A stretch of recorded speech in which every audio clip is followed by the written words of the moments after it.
What's up, everyone? Don and Ellie here. Thank you once again for checking out my latest video.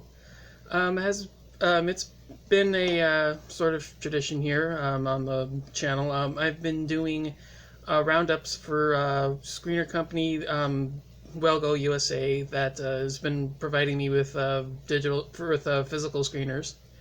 So today we're going to be looking at the newest release. Normally it's every month, but this is the only one for the month. It's for the new film called The Fatal Raid. Now, this one is, it's a new action film, as you can tell. It's basically sort of a modern-day attempt, from the press release at least, sort of a modern-day attempt to revive the girls with guns subgenre, which, if you know Hong Kong cinema, you'll know films like Yes, Madam, In the Line of Duty, Righting Wrongs, stuff like that. Basically, tough female ass-kicking cops and officers and people like that, taking crime and, doing their own thing with it. And, tackling crime and, that sort of thing.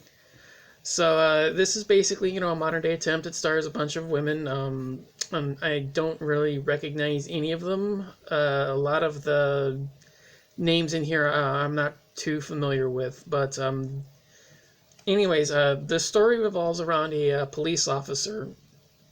This is actually, it's a guy, not a girl. But a police officer who was involved in a fateful incident 20 years previously, who managed to get the majority of his team killed in a raid on a drug dealer. It went south, obviously. And now, 20 years later, he's finally come to terms with everything. He's got everything kind of sorted out.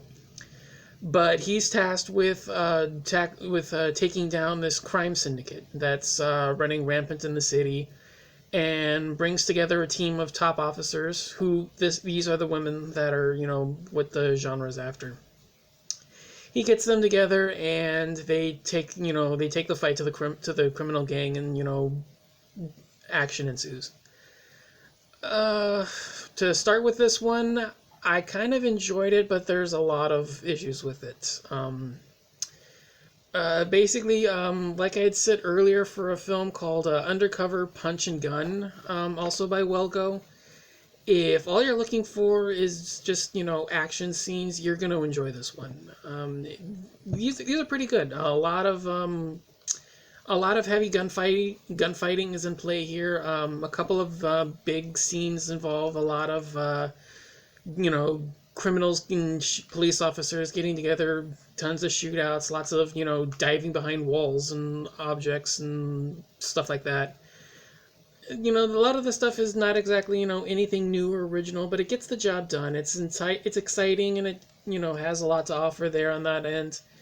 You have a bunch of, stunt work. You get a lot of, it does have a lot of kung fu as well. Not spectacular by any means, but again, serviceable. The gunplay is more of the driving factor here, which would make sense since it's a girls with guns film. So, the guns are going to be a bigger priority here. The main issue, though, is that it's incredibly difficult to tell what's going on. A lot of the film is basically told through alternating flashbacks.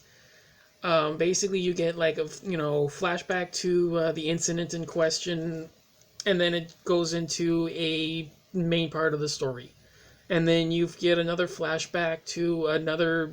Like you continue on the the shootout that killed all the earlier team 20 years earlier, and then you're back in the present day. And it's it loses difficult track of what's going on pretty easily.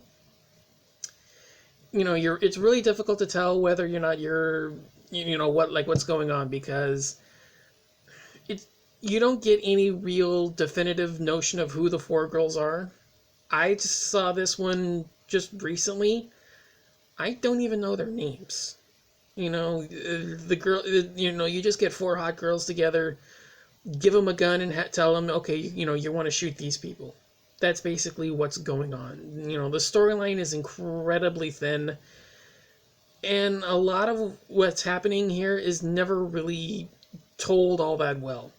You don't get anything about why the original incident is so, important to the main story, because it's sort of, it gives you the idea that the original incident is like they're going on the 20th anniversary and something's, like it's either they're trying to use the incident to get away with the crimes, or it's just a coincidence that it's the 20th anniversary and these things are happening. It makes no sense what's happening here. And then the finale is just, it's a mess. You're supposed to get the idea that there's this huge shootout going on, and then all of a sudden characters will switch sides. Like, this character that we thought had been on the police force the entire time, he starts siding up with the criminals, and then he goes on with them and he starts taking off shooting at the cops. It's like, what? He's been like on the police force, like they've been on the police force the entire time, and then all of a sudden they start shooting at the cops, and then, like they're diving behind cover with the criminals. Like, you were chasing them 5 minutes ago, now you're on their side. Like, the film is just incredibly confusing, and, nothing really makes sense. So, if you want to check it out, make sure that, you follow along with what's happening, because it's complex, it's convoluted, and it's not really that well explained. Although, like I said, if you're looking just, for a shoot 'em up action film, some explosions here and there, some decent stunt work, of martial arts fight or two, it's serviceable. It holds its own. It's never boring. It's just, like I said, it's just confusing. So it's not really boring. You can do a lot worse in the genre, but if you're looking actually for a better introduction to that girls with guns genre, stick to the ones that I mentioned at the beginning. Especially the first two. Those are I would consider like the standards of the genre. Yes, Madam, and In the Line of Duty. Righting Wrongs has its moments, but it's also kind of a vehicle for Yuen Biao, so it's not necessarily a true girls with guns film. But still, I would stick with those films rather than this one. If you're just looking for, another action, another decent to, tolerable action film, give it a shot. There's a link down below in the description for you to check it out if you want to.